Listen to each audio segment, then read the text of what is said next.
Welcome back. Today we're going to go over surface area of cubes and rectangular prisms.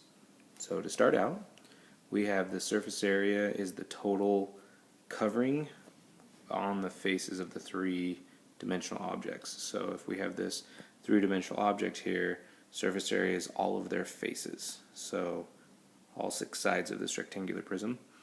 And then we have it broken down into a net over here, and we just need to find the surface area. So to do that, I'm going to go ahead and follow the instructions here where it says to write the dimensions of the prism on this net. So I notice this longest side is 11, and the shortest side is 3, and then the second shortest side there would be 4. So I go ahead and see that this is the longest side, so I'm going to label that 11. And then that 11 is attached to the 3 and the 4.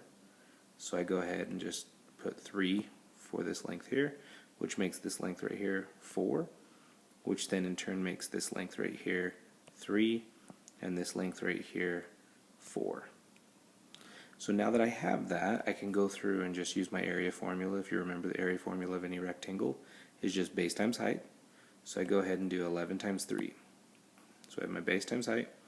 11 times 3 is 33. So that means the rectangle for A would be 33 centimeters squared. Same thing for B. We have 11 by 4, so that'd be 11 times 4, which gives us 44. And then the nice thing about that is that gives us a little repeating pattern here, because the next one is an 11 by 3, which we already did, and the next one's an 11 by 4, which we already did. So I can go ahead and just put 33 and 44 there again. And same thing down here, we have 33 centimeters squared and 44 centimeters squared. Now E and F, they have the base of 3 and a height of 4. So that would just be 3 times 4. And 3 times 4 gives us 12. So if F is 12, that means E is 12. So I can go ahead and write 12 and 12 there. And what you should notice is that any rectangular prism, you're going to have only 3 unique numbers. What that means is we have a 33 and a 33, a 44 and a 44, and then a 12 and a 12. There are only 3 unique numbers, 12, 33, and 44. So realistically, I only have to find 3 sides of the rectangle, and then if I find those 3 sides, I can double it to get my answer. But in this case, we're just going to go ahead and add up all of these ones. So I go ahead and say 33 plus 44 plus 33 plus 44 plus 12 plus 12. And that would give us a total surface area of 178 centimeters squared. Next example. Total surface area. In order to find the total surface area, we have to find this covering, and that includes all of the faces and the bases. So with this one, again, we have a net of the shape, and we want to decompose this net into the congruent figures and then find the area of each figure. So if I look at this, there are 3 unique shapes, and I'm going to go ahead and just start with each one, and I'm going to color coordinate that. So I have this shape 1 is going to be green, and I'm going to go ahead and draw just a green rectangle right here just so I know which one I'm talking about. And if I look at that one, it has a base of 8 and a height of 6. So my area formula here would be area equals base times height, and then I plug in those values. Area equals 8 times 6. And that would give me a grand total of 48 meters squared. I can then go to shape number 2, and I'm going to go ahead and use purple there. And shape number 2, I'm going to call this one here shape 2. And what we look at here is this base length here. We said the base on this one was 8. Well, that's going to be the exact same length there, so that'd be 8 times 15. So I have area equals base times height. Area equals 8 times 15. And that would give me a grand total of 120 meters squared. Now, try the next one, but all you have to remember is that this is the same exact stuff, so I'm going to go ahead and use a red rectangle, and then I'm going to choose that one because this one right here is identical to the one up here, and this one is identical to that one, so this is our other unique shape. And then looking at that, we have the area formula of area equals base times height. But to plug in the values here, I need to know what the base is and I need to know what the height is. Well, the height is going to be the same as this 15. The base here, if I were to fold this box up, this length right here and that length right there would be identical. So if this is 6, that has to be 6. So then I would go ahead and say area equals 6 times 15 for a grand total of 90 meters squared. Now the cool thing about this is we have 3 shapes, and those 3 shapes, we have the area of all 3 of them, and I could put those areas here. But what I notice is if I were to just continue this out a little bit further, I have shape 1, shape 2, shape 3, and as mentioned earlier, shape 1 repeats, shape 2 repeats, and shape 3 repeats. So rather than finding all 6 shapes and say, okay, what's the area of this, what's the area of this, what's the area of that, I already know their areas, and the nice thing about this is because I know the areas, if there's 2 of everything, then I can just double my area answer. So I'm going to go ahead and just get this answer by adding these 3 numbers together, and then I'm going to double the area. So I go ahead and do that. I have 48 plus 120 plus 90. If I add those 3 numbers together, I'll get a grand total of 258. Now 258 is for these 3 rectangles. I have 3 more rectangles that are identical, so I double it. I times it by 2, which means the total surface area of this net would be 516 meters squared. Okay, next type.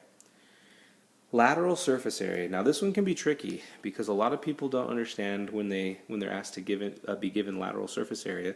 That's just the lateral surface area is just the sum of the areas of the faces and not the bases. So we cannot add the bases to our problem, which means we're only adding 4 sides of a rectangular prism. So we can only ever add 4 sides. If it's a triangular prism, then we would only ever add 3 sides together for those lateral faces. So the lateral surface area of this shape right here on number 2, I can automatically ignore this top and bottom here because those are our bases. So I'm going to go ahead and just cross those off so that way I don't confuse myself. And then the other part with this is it says there to find the area, the lateral surface area of this rectangular prism. That just looks like one giant rectangle to me. So rather than finding the area of 2 of them and then doubling it, or the area of all 4, I'm just going to find the area of 1. To do that, I'm going to rewrite all their lengths so I can then add them up. So I have a length of 4.2, and I notice that the next length is blank, but it's going to be identical to this one, which is 2.9. So I go ahead and write 2.9. And then this one is going to be identical to the one that was skipping over. So we have a 4.2, and then that one already is 2.9. If I add all 4 of those together, I'll get one giant rectangle. So then I would have here 14.2, and this one is 5 centimeters tall, so I'd have a 5 centimeters there. And the nice thing about that is I don't have to add anything or do anything crazy after. I can just go ahead and take 14.2 and times it by 5, and I will get 71 centimeters squared, or square centimeters. And that will be the area of my lateral face, or the lateral surface area. Okay, number 3. If I were to work on this one, reading the directions here, it says find the total surface area of the rectangular prism. Since it tells me to find the total, I can find the top and bottom. It doesn't tell me to find the lateral surface area. So I can find all 6 sides here. But again, using the trick that we learned on question number 1, I'm going to go ahead and find 3 sides and then double it. So the very first one, and I'm going to shade this in, you don't have to. This is just so I can see visually what it's supposed to look like. So this piece right here, if I were to take that piece off, it would have a base of 8 and a height of 2.5. So then I'm going to go ahead and say 8 times 2.5, which gives me 20. I then section off my next one, and this one right here has a base of 4 and a height of 2.5. So then I go ahead and say 4 times 2.5, and that is going to give me 10. And then last but not least, I could pick this bottom piece, but it'd be kind of hard to see, so I'm going to go ahead and pick the top piece because it's the same thing. And that's the one I'm going to shade and look at. And that piece has a base of 8 and a height of 4. So that's going to be 8 times 4, and that'll give me 32. Now if I do this, then I'm going to go ahead and say 20 plus 10 is 30, plus 32 is 62. So then I would take 62, and since I found the area of 3 sides, a rectangular prism always has 6, I would then just double it to get the other 3 sides, because those 3 other sides are identical to these red, green, and purple sides. And we would get a grand total of 124 inches squared. Alright, last two. So number 4, it says here the surface area of the cube below is being painted, and how many square inches will be covered? Well, if I take a look at this, it gives me a clue here to tell me that it's a cube, which means that if this side right here is 4 big, that means the other 2 sides have to be 4 big as well. So all the sides all the way around are all going to be a length of 4 inches. Well, and the other nice thing about this is because it is a cube and I'm finding the surface area of the entire cube, I know that there are 6 sides that are the exact same. So I don't have to find all 6 sides and add them together. I can just find the area of one side, which would be a 4 by 4, or 4 times 4. And then once I get the answer to that of 16, I then just take 16 and times it by 6. Because there are 6 sides that are the exact same, so I take my area of one side times the 6 sides. And I would get 96 inches squared.